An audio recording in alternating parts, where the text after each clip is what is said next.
Il y a 2 ans, Andom Ghebreyesus vivait au Tigré, près de la frontière érythréenne. Lorsque la guerre éclate, il quitte la région comme plus de 2 millions d'Éthiopiens. Il se réfugie au Kenya, mais laisse derrière lui une partie de sa famille. Là-bas, il n'y a pas de moyens de communication, pas d'électricité, pas de banque. Je ne sais même pas s'ils sont vivants. Je n'en ai aucune idée. À notre époque, on pourrait espérer qu'on règle nos problèmes pacifiquement. Mais la guerre est revenue et on a perdu tellement de gens. Ça me rend triste. Le 2 novembre, il apprend qu'un cessez-le-feu a été signé entre le gouvernement et les rebelles tigréens, afin de stopper ce que les ONG décrivent comme l'un des conflits les plus meurtriers au monde. Les rebelles doivent être désarmés sous 30 jours, l'aide humanitaire réacheminée et les services de base réinstaurés.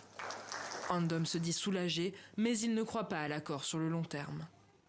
Je pense que cela pourra leur permettre de souffler, et c'est positif. Mais je ne crois pas que la paix va durer. Et pour cause, moins de 48 heures après l'accord, les rebelles ont dénoncé des frappes éthiopiennes sur des civils.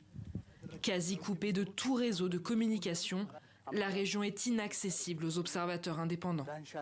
Impossible de savoir si le cessez-le-feu y est respecté ou pas.